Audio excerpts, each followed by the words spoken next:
Good evening, students. I am Dr. Priyanka Balarao and welcome to my YouTube channel Royal Educational Services. मेरे इस YouTube channel में आपको engineering mathematics से जुड़ी हर problem का solution मिलेगा। साथ ही साथ में अदर फील्ड में यूज़ होने वाले मैथ्स के वीडियोस भी मैं अपलोड करती रहूँगी। जैसे कि ये मेरा जो टॉपिक है इस बार का, वो है इम्पोर्टेंट फार्मूला एंड डेफिनेशंस।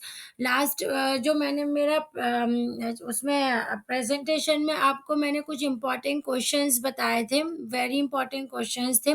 अभी मैं आपको इम्पोर्टेंट फार्मूला एंड डेफिनेशंस दे रही हूँ। ये फार्मूला एंड डेफिनेशन से आपको ये हेल्प मिलेगी कि जब भी आप कोई क्वेश्चन सॉल्व करते हैं तो आपको बुक्स के पेजेस जो है वो पलटाने नहीं पड़ेंगे। आप सीधे इन स्लाइड्स पे जाइए, देखिए और वो आपको मिल जाएंगे। जैसे कि फर्स्ट स्लाइड है मेरी, इसमें मैंने इम्पोर्टेंट जो आपकी थ्योरम्स है हमारी, उनका बताया है कि क्या क्या आ सकती है। जैसे इनका प्रूफ नहीं आता है, प्रूफ केवल मैक्लॉरिन थ्योरम का आता है। यहाँ पर पूछते हैं वो लोग state Rolle's theorem, state Lagrange's theorem, Taylor's theorem, state Cayley Hamilton theorem और डिफाइन रेडियस ऑफ कर्वेचर और centre of curvature.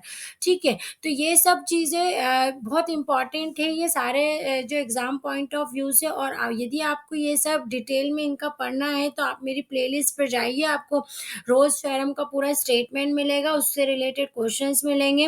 लाग्रांजेस mean value theorem भी आपको वहाँ मिलेगी। मैक्लॉरिन का पूरा प्रूफ है और मैक्लॉरिन और टेलर से रिलेटेड क्वेश्चंस भी वहाँ पर हैं। अब जैसे कि ये सेकंड स्लाइड है, ये पार्शियल ऑर्डर डेरिवेटिव की पार्शियल ऑर्डर डेरिवेटिव जो है वो पहले से सभी बच्चे उसको जानते हैं। उन उसके बारे में बताया है कि सेकंड डेरिवेटिव क्या होता है, उसका नोटेशन क्या होता है, और मैक्सिमा मिनिमा की जो कंडीशंस है। मैक्सिमा मिनिमा में यदि आप ये चार कंडीशंस याद रख लेंगे तो आप कोई सा भी क्वेश्चन करने में आपको बहुत ही हेल्पफुल रहेगी। यहाँ आर टी एस को भी मैंने जो आगे की स्लाइड्स हैं उसमें समझाया है कि आर का मीनिंग क्या होता है, टी का मीनिंग क्या होता है, एस की। इन कंडीशंस को आप सामने रख के यदि कोई भी क्वेश्चन सॉल्व करेंगे तो आपका मैक्सिमा मिनिमा का क्वेश्चन जो है वो गलत नहीं होगा।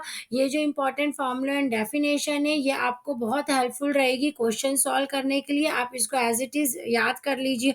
अब जैसे ये कर्वेचर के बारे में बताया गया, रेडियस सेंटर ऑफ कर्वेचर और radius of curvature. Cartesian coordinate के लिए क्या फॉर्मूला होता है और पोलर कोऑर्डिनेट के लिए क्या फॉर्मूला होता है। ये और इसमें ये भी बताया है कि जैसे एक्स डैश है तो वो क्या है आपका वाई डैश है, तो वाई डैश क्या आपका फर्स्ट डेरिवेटिव है, वाई डबल डैश आपका सेकेंड डेरिवेटिव है। पोलर कोऑर्डिनेट सभी को पता है कि जो आपके थीटा और आर में चलता है वो पोलर कोऑर्डिनेट रहता है, एक्स एंड वाई में जो है वो आपका कार्टेशियन कोऑर्डिनेट रहता है। तो इन दोनों के लिए मैंने फॉर्मूले आपको यहाँ पर देके रखे हैं, सेंटर ऑफ कर्वेचर और रेडियस ऑफ कर्वेचर का मैंने आपको दोनों का फॉर्मूला देके रखा है। आप इस फॉर्मूले में क्वेश्चन इनको याद कर लीजिएगा और आप इससे क्वेश्चन बहुत इजीली कर सकते हैं। नेक्स्ट स्लाइड जो है मेरी वो होमोजेनियस फंक्शन है। होमोजेनियस फंक्शन को समझाया है कि क्या होती है, मतलब हर एक टर्म की डिग्री अगर सेम हो तो वो होमोजेनियस होता है। यूलर्स थ्योरम जो है वेल नोन हमारी, x del f by del x plus y del f by del y equals to n f. आपको इसके प्रूफ के क्वेश्चन आते हैं। ठीक है, जब आप ये क्वेश्चन करेंगे तो आपको ध्यान रखना है L H S equals to R H S आता है यूलर में। फिर है relation between second order derivative of homogeneous function. उसी यूलर के कुछ अलग अलग फॉर्म्स है, तो वो सारे फॉर्म जो है वो इम्पॉर्टेंट है क्वेश्चंस को सॉल्व करने के लिए।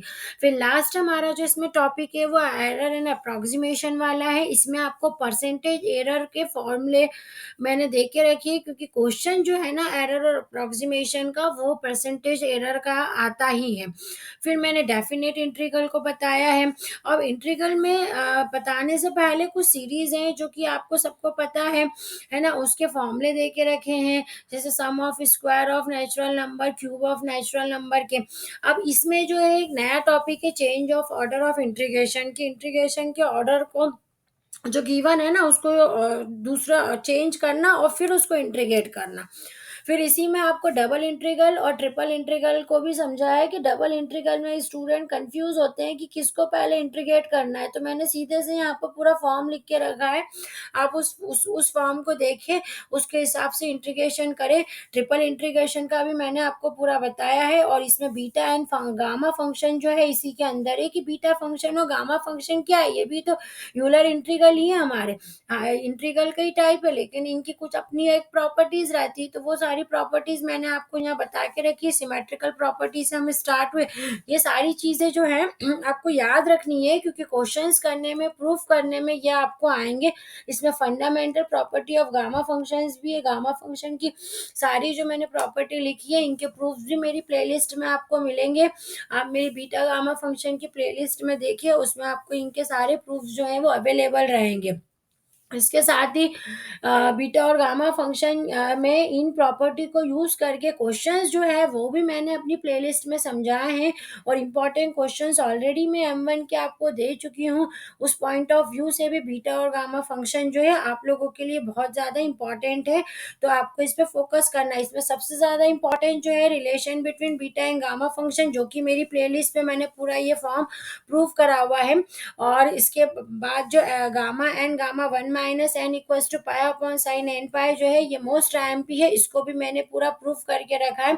ये जो तीनों फॉर्मूले आप देख रहे हैं, ये आप मेरे प्लेलिस्ट पे जाएंगे आपको मिलेंगे। डुप्लीकेशन फॉर्मूला जो है बीटा ऑफ गामा फंक्शन में सबसे ज्यादा इंपॉर्टेंट है, इसको मैंने प्रूफ करके उसमें रखा हुआ है। आप उसमें जाए और आपको इसके बिल्कुल सिंपल तरीके से एक्सप्लेनेशन मिलेंगे। तो बीटा गामा फंक्शन जो है वो M1 में बहुत इंपॉर्टेंट है, तो प्लीज इस पे ज्यादा फोकस करें। इनके सारे जो प्रूफ है ये मेरी प्लेलिस्ट में आपको अवेलेबल होंगे। फिर मैंने जो इसमें कुछ एक्सपोनेंशियल की इंटीग्रल के फॉर्म है ना, वो भी आपको यहाँ पर सिर्फ फॉर्मूला यूज करना है, उसको ज्यादा उसमें कुछ नहीं करना है। इसके बाद है मैट्राइसेस पे हम आते हैं। मैट्राइसेस का पूरा पोर्शन जो है मैंने आपको अपनी प्लेलिस्ट में समझाया है। इसमें आपको टाइप्स ऑफ मैट्रिक्स के मैंने एग्जांपल इसमें मैंने शॉर्ट वे में आपको एक्सप्लेन कर रही हूँ, इसलिए मैंने देखी हॉरिजॉन्टल, वर्टिकल, स्क्वायर, रो, कॉलम, इन सब का मैंने एक एक एग्जाम्पल दिया है, ताकि आप इसको देख के क्लियर हो जाए कि क्या होती है। डायगोनल और स्केलर मैट्रिक्स क्या होते हैं, यूनिट मैट्रिक्स क्या होती है। अब अपर और लोअर ट्रायंगुलर जो है हमको रैंक निकालने के लिए बहुत यूजफुल रहते हैं, इसलिए इसका भी मैंने आपको ये फॉर्म देख के समझाया है। तो मैट्राइसेस की पूरी जो प्लेलिस्ट है आप उसमें देखिए, उसके अंदर आपको डिटेल में टाइप्स ऑफ मैट्राइसेस मिलेंगे, उसमें लगने वाले ऑपरेशंस मिलेंगे, और ट्रायंगुलर मैट्रिक्स मिलेगा, एडजॉइंट, इनवर्स, कोफैक्टर मिलेगा। मैट्राइसेस का कोई सा भी पोर्शन हो, ये सब उसमें जरूरी है। रैंक ऑफ मैट्रिक्स को मैंने निकालना उसमें बताया है, और यहाँ मैंने आपको रैंक ऑफ मैट्रिक्स की डेफिनेशन दे के रखी है, नलिटी क्या होती है ये समझा के रखा है। और मेन चीज जो इसमें एशलॉन फॉर्म जो है वो बताया गया है। एशलॉन फॉर्म के क्वेश्चंस जो है आते हैं, ट्रांसफॉर्मेशंस को यूज करके आप एशलॉन फॉर्म में कन्वर्ट करते हैं, नॉर्मल फॉर्म में कन्वर्ट करते हैं, ये आपको करना है। साथ ही साथ आपको इक्वेशंस का जो फॉर्म है एक्स इक्वल्स टू बी को ध्यान में रखना है। यहाँ मैंने बताया है ए और एक्स और बी का मीनिंग क्या होता है, आपको इससे इक्वेशंस को सॉल्व करना है। और आइगन वैल्यूज और आइगन वेक्टर पे भी फोकस करें। ये चीजें छोटी है लेकिन ये आती है कि find the eigen value of a given matrix और आइगन वेक्टर, तो सिंपल फॉर्मूला है। और फिर है आपकी कैले हैमिल्टन थ्योरम, जिसकी आपको डिफाइन स्टेटमेंट सब देखना है। इसके बाद जो है आपका बूलियन अलजेब्रा, ये पूरा थ्योरेटिकल पोर्शन आ रहा है इसके अंदर। आपको इसमें डेफिनेशंस पे ज्यादा फोकस करना है। जो मैंने आपको डेफिनेशंस दी है ना, जैसे ड्युअलिटी की, बूलियन फंक्शन, डिफाइंड ग्राफ। अब ग्राफ के टाइप्स ऐसे तो बहुत होते हैं, लेकिन आपको simple graph, weighted, directed, planar, null, isomorphic, finite, infinite, subgraph, इन पे ज्यादा फोकस करना है। यूलर ग्राफ को आपको देखना है, साथ में वॉक, पाथ, सर्किट, साइकिल, इसको। और ट्रीज जो है, मेरी ग्राफ थ्योरी की भी पूरी प्लेलिस्ट है, इसमें मैंने वॉक, पाथ, सर्किट, साइकिल को एग्जाम्पल देके एक्सप्लेन किया है। रूटी ट्री के बारे में भी मैंने उसमें एक्सप्लेन किया है। तो आपको ये सारी चीजें मेरी प्लेलिस्ट में अवेलेबल हो जाएगी, और ये इंपॉर्टेंट है। अब ये है लास्ट जो है, मैंने एक फॉर्मूले की लिस्ट बनाई है, क्योंकि M1 में सबसे ज्यादा जरूरी है डिफ्रेंसिएशन वाला पोर्शन।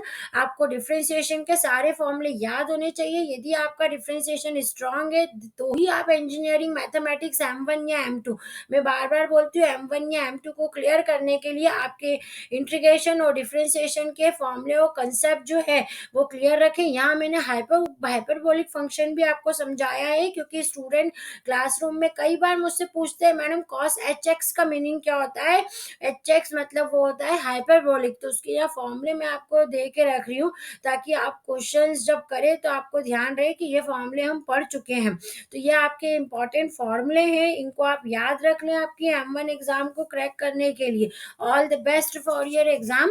और मेरी प्लेलिस्ट पे आप जाइए, आपको सारे इंपॉर्टेंट टॉपिक्स और जो फॉर्मूला है डेफिनेशन से वो मिलेगी।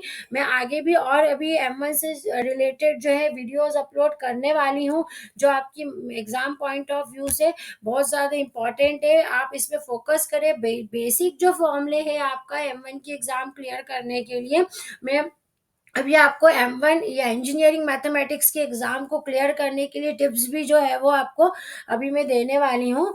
मेरे जो नेक्स्ट अपकमिंग वीडियोस है उसमें how to crack the engineering mathematics exam, ये सब भी मैं उसमें अभी अपलोड करने वाली हूँ, क्योंकि स्टूडेंट्स छोटी छोटी गलती करते हैं, उन छोटी छोटी गलतियों को हमको सुधारना है ना। तो आप लोग बहुत अच्छे से ये कर लीजिए। ऑल